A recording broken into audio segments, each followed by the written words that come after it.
Hello, how you doing? My name is Damilare and I'm coming at you from the edge of us.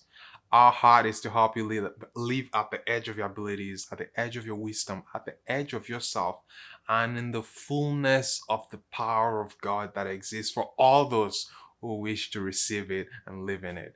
So, though we're going to be talking about what I must confess is a tough topic, it's about sexual exploitation, sexual misconduct.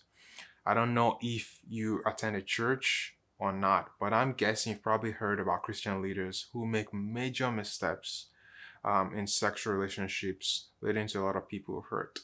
And for those who identify as Christians as well as those who do not, they thought and what they feel and even say, unsurprisingly, is, and I've felt the same way, is how do people who profess to follow Jesus make such grievous mistakes or hurt people in such a way? Most recently, I heard about a gentleman named Ravi Zacharias, and he's passed away now. But in recent months, allegations and a lot of evidence has come to light that speaks to or shows that there was a lot of sexual misconduct, a lot of people hurt, especially people he had authority over and was in a position of power over, and that is just heartbreaking. The thing for us though at this point is that we're not here to slice or dice Ravi Zacharias' mistake, but how do we do better? How do you do better? How do we help our leaders and organizations to do better? And there are four things I want to talk about quickly today. Four things, lessons from Ravi Zacharias' mistakes, hopefully so that we don't make the same mistakes. And the very first one is that we shouldn't focus our lives on the sins of others, because it's easy to say, hey, look at that person, look at what he did, and well, if he could make the mistakes he did, then all that he was talking about or the topic he was talking about, I have no interest in it. On the other hand, it's also easy for us to say that looking at someone's mistakes, you're saying, well, at least I'm better than that. At least I didn't make such mistakes. But rather, we shouldn't ignore sin. We shouldn't ignore misconduct. In fact, the path of peace is to bring about justice wherever it is in our power to do so, and to support or encourage the bringing about of justice. But we then focus on how do we do better? You, I, our leaders and organizations. Now, the second thing is that only God is infallible.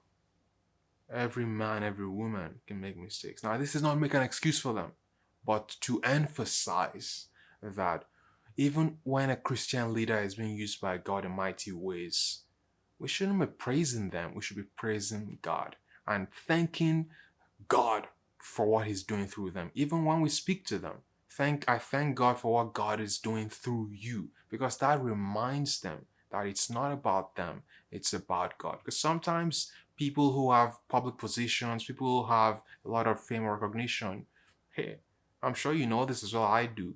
Ego easily builds up in people, and because of that, sometimes with people we can think we're entitled, and we begin to make some grievous mistakes and decisions. So we praise God and we thank God for what He does with people, but we're not praising the people and want them to know that. That's in fact, a great service that we do to any such people that we see God using. Now, the third thing is that for accountability to work, there must be truth and humility. Because if we want people to keep us accountable and call us out when we're making missteps, well, we've got to be truthful in where we are, truthful in what we're doing, and humble so we can receive correction. Because otherwise, we can set up all the accountability structures, but without we ourselves being truthful and humble, those who want to be kept accountable or those who are trying to keep them accountable, being truthful and especially humility for the one who wants to be kept accountable, well, all the checks and balances will not work. They will be abused. The fourth thing for us to remember is that when it comes to sexual exploitation, when it comes to sexual misconduct, these things could happen to anyone, such that we need to guard our heart.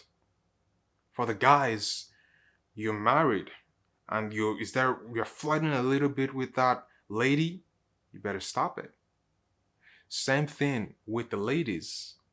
In fact, Jesus said in Matthew 5 18, I believe it is, that if a man looks at a woman even lustfully, he's already sinned. Why? Because the heart has already conceived a desire that is not of God, and that is already sin. Small missteps lead to giant falls. So we've got to guard our hearts. Don't be flirting where you should not. I'm very serious about that. Guard your heart, guard your relationships, guard the places you put yourselves in. Um, and I pray that God will protect us and lead us and guide us such that we can share His truth and shine His love. I just want to encourage you that we all have a responsibility, for those who know God in particular, to we have the responsibility and we have the access to God's power for us to resist sexual misconduct and live in the fullness of God. Thank you so much for joining us on this episode of The Edge of Us. If you haven't already, please remember to subscribe so you don't miss a post. And if this was useful, please share it with a friend. Until next time, goodbye.